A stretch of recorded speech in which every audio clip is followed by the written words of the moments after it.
Well, if you have a pet bird, you know it can be a little bit more challenging to care for them in the winter months. Joining us to discuss ways to care for your birds in the cold is Linda and Bill Pudens with Wild Bird Connections. Hello. Hello. All right, and we got some cool bird feeders too as well. Yeah. So I guess let's just start by talking about how care for birds maybe is different when it gets colder.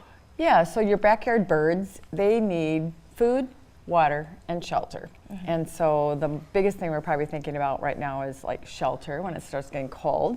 So we brought some things. This is a roosting box that has a special little ladder in it. Phil can open that up. And there's different types of bird houses, but this one you can maybe see in, it's got a ladder that the birds can climb up. What they'll do is they'll go right in the hole and they'll just roost right on the different tiers. Okay. And because even keeping your bird houses out in the winter is a good idea because they're looking to get out of the wind, and going into a house is a good idea because in the winter, birds will lose 50% of their weight on a cold night. So it's good to provide some type of shelter for them. Okay, and I guess as far as feeding them, is anything different maybe in the winter months, or is it similar? It is, because it's the high calorie foods that we're looking for. Okay. So it would be, one thing would be like peanuts. Peanuts have a lot of calories, and you go with peanuts in the shell like Linda's holding here. This is a nice feeder because the blue jays and the woodpeckers will land right on there and take the peanuts right out. It's So a fun kinda cute. feeder. It's very fun. And then we brought a new feeder that's a self feeder. So if you don't want to go out when it's 20 below zero and put a bunch of food in a feeder, this feeder actually has a timer on it, and it will release the bird feed.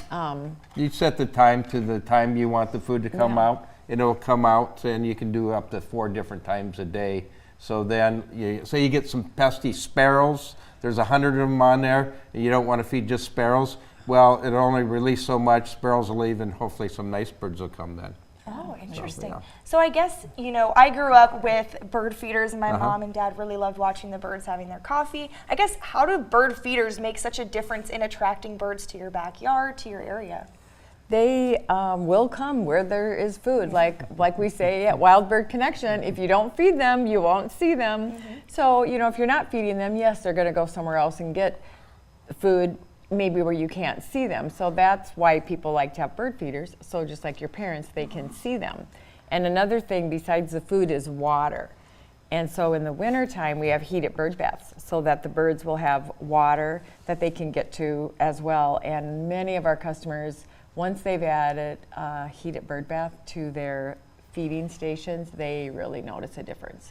A lot more birds once they have the water for them. And that sure helps. And a lot of people don't like to feed the squirrels, but so if you want to feed the birds and you don't want to feed the squirrels, you can switch some of the food, because one of the things that has a lot of calories is suet, and suet is animal fat, and that's what's in this log here is a suet, and this is what a suet package looks like, and this one has hot pepper in it.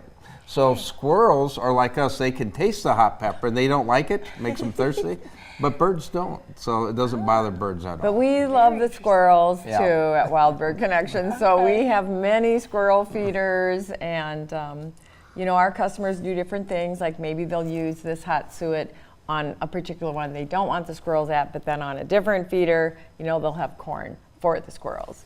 So, we.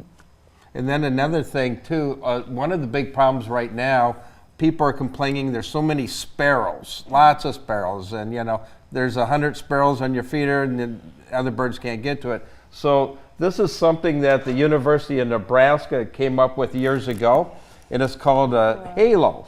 And what it is, as you can see, there are wires hanging down, and they've shown that sparrows are afraid of wires. So you just hang your feeder right under here, and the sparrows will stay away, but the other birds will come to the feeder. Wow, that is so cool. So I guess just talk about Wild Bird Connections, and really what is that for people that have never been? What we specialize in is we're a nature and gift store, so we have very high premium bird seed. At Wild Bird Connection, we have all types of feeders. We just brought a few unique ones today. We have many bird houses, and we have good advice.